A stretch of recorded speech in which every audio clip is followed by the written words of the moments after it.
Ladies and gentlemen, welcome back to Terrificon, August 7th, 2026, live from the floor of Terrificon. We have a very special guest here today. Luke, tell him who's in the hot seat. It's me. Oh, wait, no, I'm not the special guest? Well, special as in special parking. Oh, well, I feel special at least, but we have a very fun guest with us today, a good friend of the show, good friend of the convention, Ming Chen.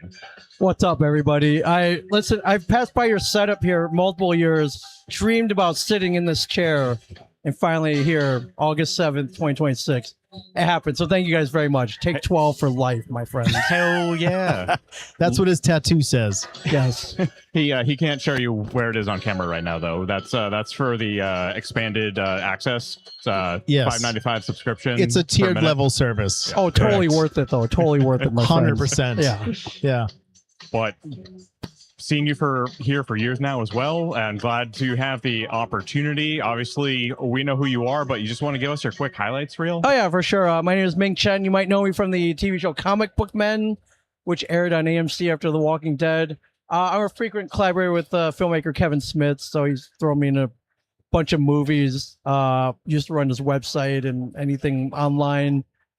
Fixed his iPhone when it went on the fritz, and his MacBook when it went on the fritz. And I've known him for 30 years now. So he calls me whenever something breaks or he needs an Asian for something. He'll definitely call me. I mean, it feels a little bit like typecasting, but hey, whatever works. I'll take that any day, my friends. I'll take that any day for sure. So my phone's been acting up a little bit. Yeah. Okay. Well, I'll talk to you after. It's an Android. Well, you got the two Apple techs in the booth over here. Oh, yeah. That doesn't really help with an Android. That is true. Yeah, but I've gotten Ming Chen here. Yeah, okay. How do I fix this? Take it back to the Verizon store, get your money back, and then go buy an iPhone for sure. And then when I'm not doing all that, I'm at a Comic-Con somewhere in the world almost every weekend. So I have a lot of fun. Nice. What's the most interesting location of a Comic-Con you've been to? This one's definitely one. Every so often, you're lucky enough to go to a con in a casino, and that could be good or bad. You might go on the casino floor. You might see some of these special guests playing high stakes blackjack or high stakes hold'em poker, which is good. But you might see them in a hole even before they get to their table here at the con. So you got to watch out for that. I pay the penny slot. I play the penny slots typically, which aren't really pennies. You're loading in $10 at a time, and they trick you. $10 in pennies. Mm-hmm.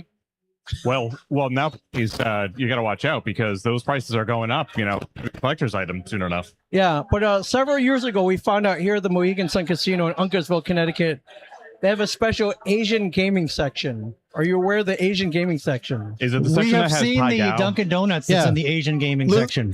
Luke likes to walk through that section, just look down on everybody. Yeah, but those guys, they're whales, man. The Asians, they know how to gamble, and they're high stakes.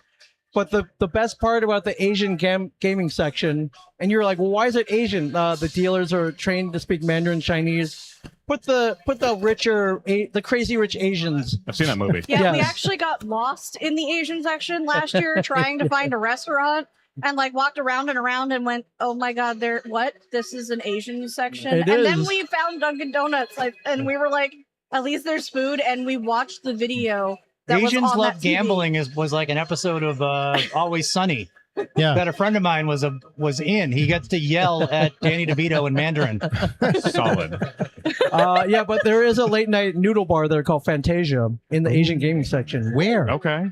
In the if you I can't tell you the Asian gaming sections. You can tell me, man. You're on the show. Is it because I'm white? I don't know specifically. If you just keep going right, if you turn right, keep turning right, you find it eventually. Oh. But that's where the noodle bar is. It's cool. Chris was drooling over the Chinese food. I do love a good noodle.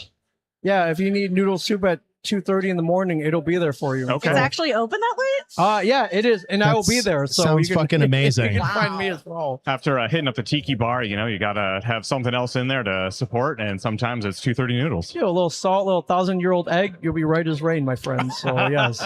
Or you're too drunk to know. Say right as rain. We've got rain boots and raincoat right over there. That might be Coraline though. It is, or the Gordon's Fisherman. We can't tell. So Definitely one of the options. Yeah, for sure. For sure. So yeah, this is very unique for sure. Unique location.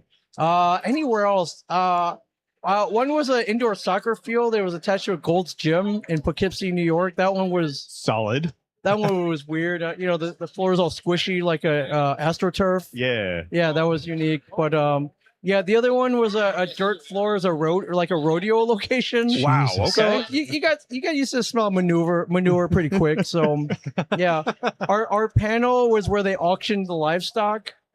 Yeah, that was very unique. It was swine con. Yes. Yeah, I know it sounds weird, but you're just space is hard to come by. So Cowabunga, everybody. Welcome to SwineCon. I did it. I jumped on it before you did. I've got beef with that. So Ming, do I remember correctly that I was told that you've been basically working with Terrificon since almost the beginning? Yeah, absolutely. I think I went to my first one in 2013. Wow. That's we met Mitch Halleck. He would come down to the Jensen Bob Secret Sesh very frequently, either just to hang out, buy stuff, or we would bust each other's balls. No. Yeah. I'm shocked. And that worked out for him because he got to be on an episode of Comic Book Men where shockingly he was dressed as Indiana Jones. And we're going to segue right into Indiana Jones because I received a phone call from Mitch Halleck. It said, Tom, I'm going to be on an episode of Comic Book Men. Do you have a whip and a belt and a gun? I'm like, yeah, I got all that stuff. And he goes, great. Can you mail it to me? And I said, sure. And I mailed him all that stuff, the real whip, the bag, all the accessories and stuff like that. And then, a couple months later, he popped up on the Comic Book Men with you. And I also worked on Mystic River with Kevin Bacon. Fucking nailed it for. Yeah, all right. 1 degree. 1 degree nailed over there. Mr. 1 degree over there. But that's why Mitch walked in. Of course, my first words out of my mouth, no time for love, Dr. Jones. Amazing. So immediately the ball busting began and didn't end until he left. So that was all. Yeah. You called him Mr. Halleck. Yes, Mr. Halleck. Mr. Yes. That's the foundations of all our friendships is mutual just ragging on each other 100% of the time. That's how you know the real ones. Yeah. So, who knew? Ball busting got me to 10 Terrificons, and so not bad, not bad. Yeah, I reckon kind of like the secondary mascot. Secondary. Yes. So, Ming, I'm going to shift gears here into Kevin Smith territory. Yeah, go for it. Okay. So, does he ever call you up and pick your brain about comics? And has he ever done that with any specific projects that he was either trying to get off the ground or has gotten off the ground? So comics, no. He's Kevin Smith. He's pretty well versed in everything. He's creating his own worlds, his own canons, all that stuff. But every so often, I think you mentioned needing an Asian in a movie. He did that very recently in his last movie, the 4:30 movie. He needed someone to play an angry Chinese restaurant owner. And he called me. He's like, "Hey, how's your Chinese?" I'm like, "Not that good." Speaking, I can understand everything, but speaking, not that good. He's like, "All right, well, I have a couple lines for you, but they're in Chinese. Can you handle this?" I'm like, "You know what? I'll call my mom." Just make sure whatever dialogue you want, I'll make sure it's accurate by the time we film this. And so, I called my mom, made sure it's word for word, phonetically accurate. And that's what we shot, and it worked out. So I have to thank my mom, though. She should have gotten a credit as a vocal coach for that one. But shout out to Ming Chen's mom. Yeah, which was pretty fun. So, and what got you connected again with Kevin Smith? They told me, but I don't remember. I backstory when Clerks came out, I became a massive fan. I was learning how to build websites at that time, coincidentally. So I made a Clerks fan website, which he saw 2 months later and ended up hiring me full time. Wow! Based off that fan website. So being a fanboy definitely pays off. Who knew? Yeah, being a fanboy and owning a GeoCities account really paid off. Oh yeah, definitely panned out. So he was like, "Hey, love what you did. Can you do more of this? And can you do it for me?" And I was like, "I can definitely do both of those things." I guess go what on. I meant to do what?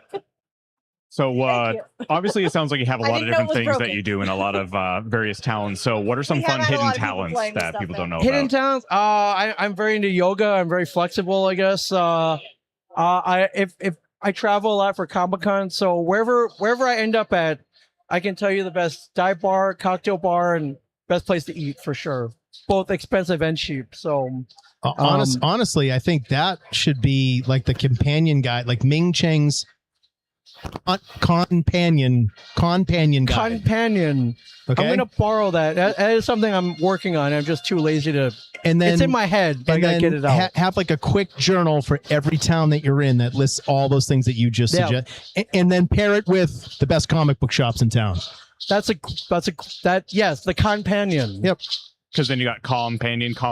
Yes, I don't get it. The companion. I'm definitely stealing that. So yes, it's yours. This is what we do, buddy. We're idea people. This is what we do. We'll take a byline, maybe a reference, and the you'll intro. Definitely get a plug for sure. So thank you, companion. A great term.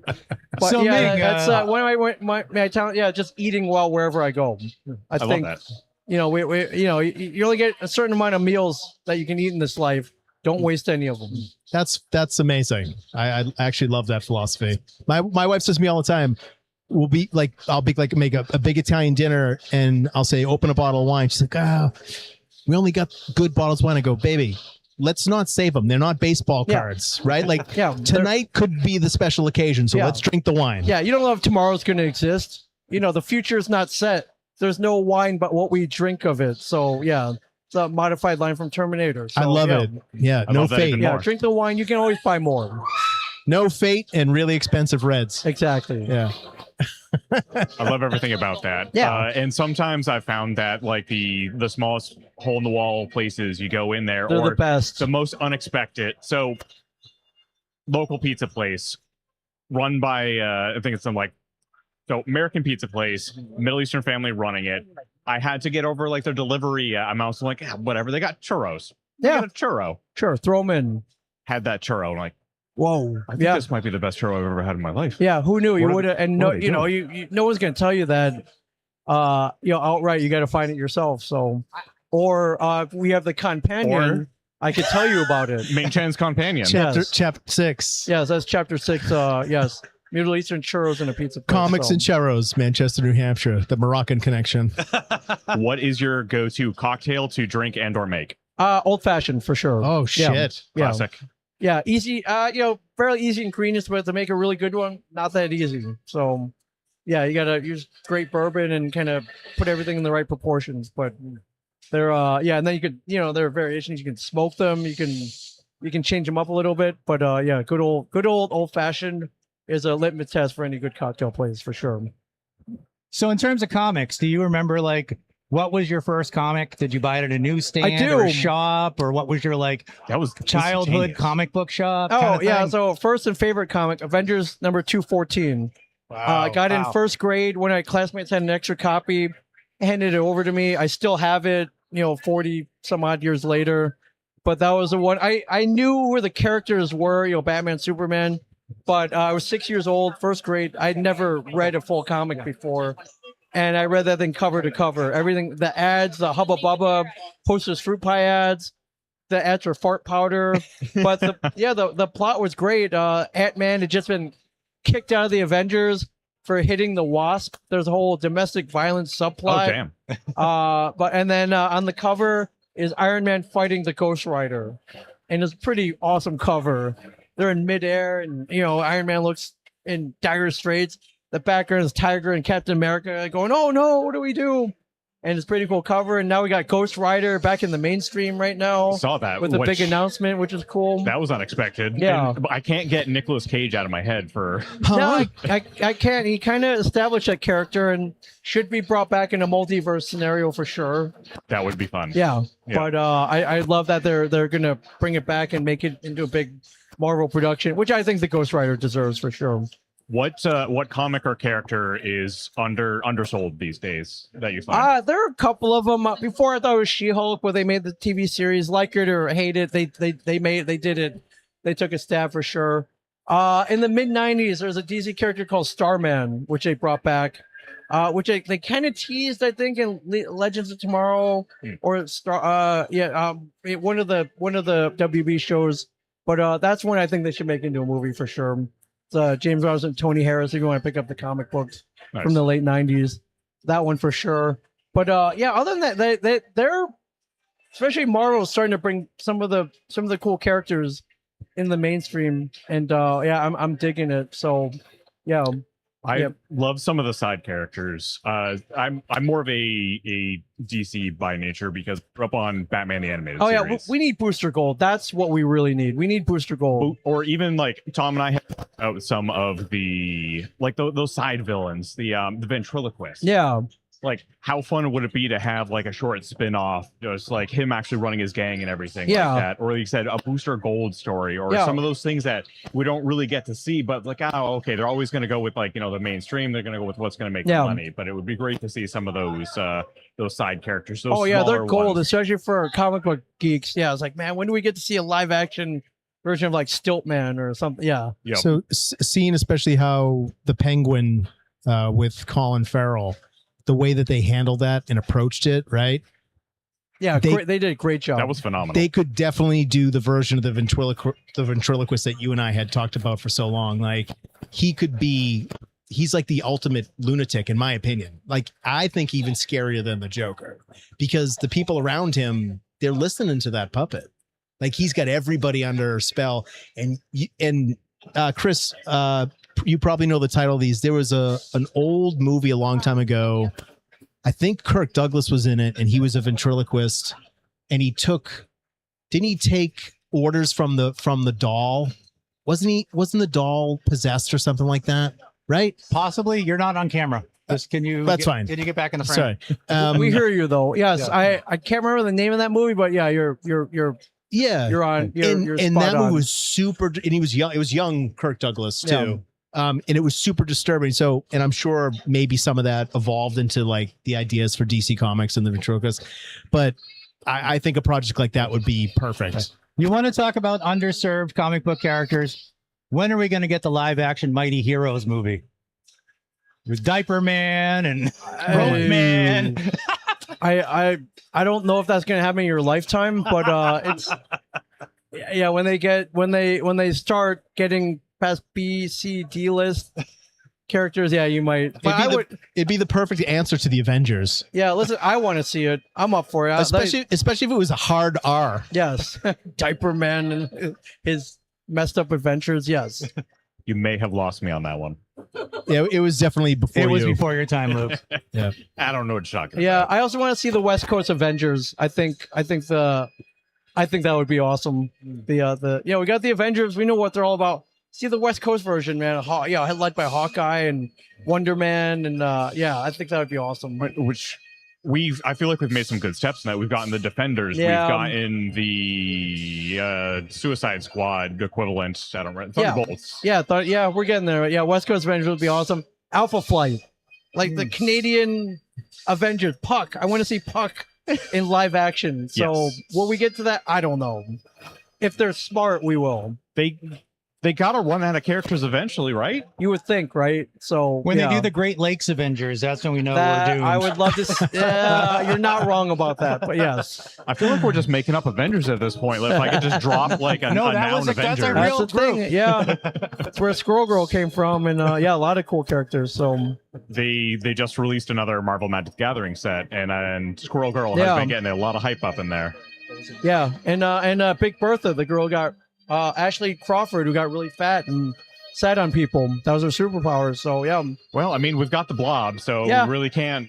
There's something for everybody, my friends. the Neshoba Valley all girls volleyball regional Avengers series is coming out. It's going to be great. Really going to inspire a lot of young girls to do some good. I couldn't tell you that's not a thing. I have no grounds to refute that. It's in the pipeline for sure. Right, and Earth 9200, yes, that exists. I mean, we know there's hundreds of them, so in every one of these, it's got to be a thing. Yeah, absolutely. Ming, anything else that's important for us to know or that you want to say as we start wrapping up? I get your, Arnold said, get your ass to Mars, get your ass to Terrificon, everybody. This is one of my favorite conventions. I've been to countless of them at this point, thousands at this point. And I love they concentrate on comic books here. You have toys, special guests, everything's great here. But I come here to buy comic books, and I'm going to leave with more than I need for sure. I think everyone feels that here, but if you can't trust Ming Chen about comic books and Comic Cons, who can you trust? Yeah, Who can you exactly. trust? Hubba, hubba, hubba, comics. Yes, got my stamp of approval for sure. So For sure. Ming, so glad to have you officially on the show after all these years. Tom, I'm going to let you... I got two things. I got two things from Ming. yeah, How hot is it outside right now, you think? it's pretty hot. There's a heat wave going on. I think it's hotter than the Human Torch right now. So speaking of heat wave, Caitlin, let's do a quick weather update in the fictitious universe, and let us know what's going on there. Luke, take it away for us. Well, we got weather across the multiverse here once again in Agrabah. So good evening, adventurers, palace guests, and lovers of magic. Welcome to Weather Across the Multiverse. I'm your Take 12 meteorologist, Lightning Luke Chapdelaine, reporting from the golden city of Agrabah, where the marketplace is bustling, the desert winds are blowing, and somewhere overhead, a magic harp is enjoying perfect flying weather. Let's begin with your current conditions. Across Agrabah, skies are crystal clear, with a blazing afternoon temperature of 97 degrees. Humidity is at a dry 18%, while warm desert winds from the east are blowing between 10 and 15 miles per hour. Visibility stretches for miles across the surrounding dunes. It's a beautiful day if you remember your water. Stay hydrated, folks. Let's head over to our Sultan's Palace sky cam. The palace dome sparkles beneath the midday sun, while colorful market tents sway gently in the breeze below. Got a little Patrick Warburton there.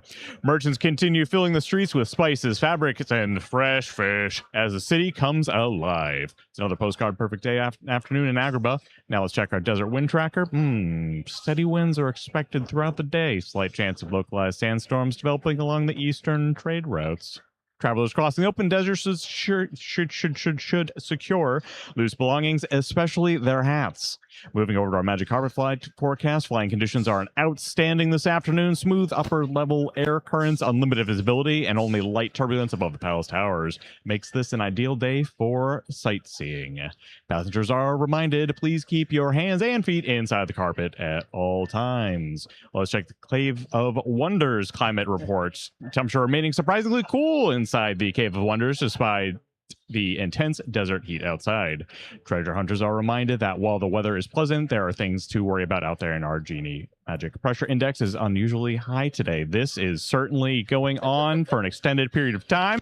Meteorologists have detected elevated magical activity through the kingdom. Experts believe this may result in spontaneous fireworks, unexpected musical numbers, or an overwhelming desire to make three very important decisions. My goodness. Now in the marketplace comfort forecast, I feel like this is a bit. Early morning shopping conditions remain excellent. By mid-afternoon, temperatures become quite hot, so merchants recommended taking frequent shade breaks. I'm Ron Burgundy and enjoying a refreshing drink, preferably one that isn't enchanted. Let's check the Check one. Sorry about that, Ming. We didn't realize it'd be that long. All right, Ming, one last thing before you go. If you that was a good Warburton, by the way, who is here at Terrificon, so come see him.